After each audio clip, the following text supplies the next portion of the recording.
আমরা আনন্দিত যে আমাদের দীর্ঘ সংগ্রামের পর যে আমাদের আদালত আমাদের রিভিউ পিটিশনটা গ্রহণ করেছে এবং তত্ত্বাবধায়ক সরকার ব্যবস্থাটা ফিরিয়ে এনেছে। তো এই তত্ত্বাবধায়ক সরকার ব্যবস্থা অর্থাৎ ত্রয়োদশ সংশোধনী বাতিলের পর থেকে 2011 সালে বিচারপতি খায়রুল হকের নেতৃত্বে যেই আদালত সেটা বাতিলের পর থেকে আমি এ ব্যাপারে সোচ্চার ছিলাম।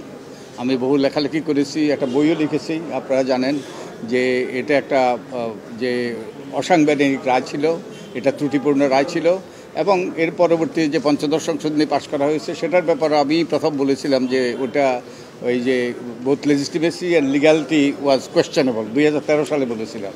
তো এই দীর্ঘ সংগ্রামের পরে শেষ পর্যন্ত এটা একটা আমরা একটা ফলাফল পেয়েছি, আমরা অত্যন্ত আনন্দিত। তো এই দিনে, এই আনন্দের দিনে আমি আমাদের প্রয়াত প্রফেসর তোফায়েল আহমদকে আমরা স্মরণ করতে চাই। তার স্মৃতি, তিনি আমাদের একজন পিটিশনার ছিলেন, তিনি প্রয়াত হয়েছেন, তার স্মৃতির প্রতি শ্রদ্ধা জ্ঞাপন করতে চাই এবং একই সাথে আমি ধন্যবাদ দিতে চাই আমাদের ডিস্টিংগুইশ প্যানেল অফ লয়ার্স এবং তারা সম্পূর্ণ বিনা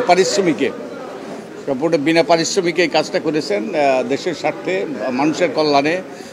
তো আমাদের এই তত্ত্বাবধায়ক সরকার ব্যবস্থা বাতিলের মাধ্যমে এবং যেটা করার ক্ষেত্রে বিচারপতি খায়রুল হক তিনি যে তার রায়টাও বদলিয়ে দিয়েছিলেন। তো এর মাধ্যমে আমাদের নির্বাচনী ব্যবস্থাকে নির্বাসনে পাঠিয়ে দেওয়া হয়েছিল।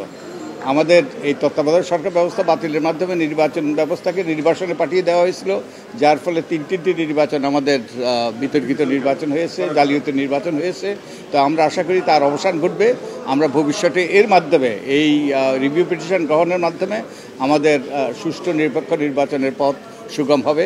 আমি আশা করি আমরা সকলে যারা আমাদের রাজনীতিবিদ থেকে আরম্ভ করে যারাই এ ব্যাপারে ভূমিকা রাখার আছে তারা দায়িত্বশীল ভূমিকা পালন করবে এবং এর ফলে আমাদের আবার সুষ্ঠু নির্বাচনের পথ আমাদের সামনে প্রশস্ত হবে। আর আপনি যে প্রশ্ন করেছেন, আমার মনে হয় না আদালত সেটার উত্তর দিয়েছে বা হয়তো রায়ের মধ্যে এটা সুস্পষ্ট করা হবে।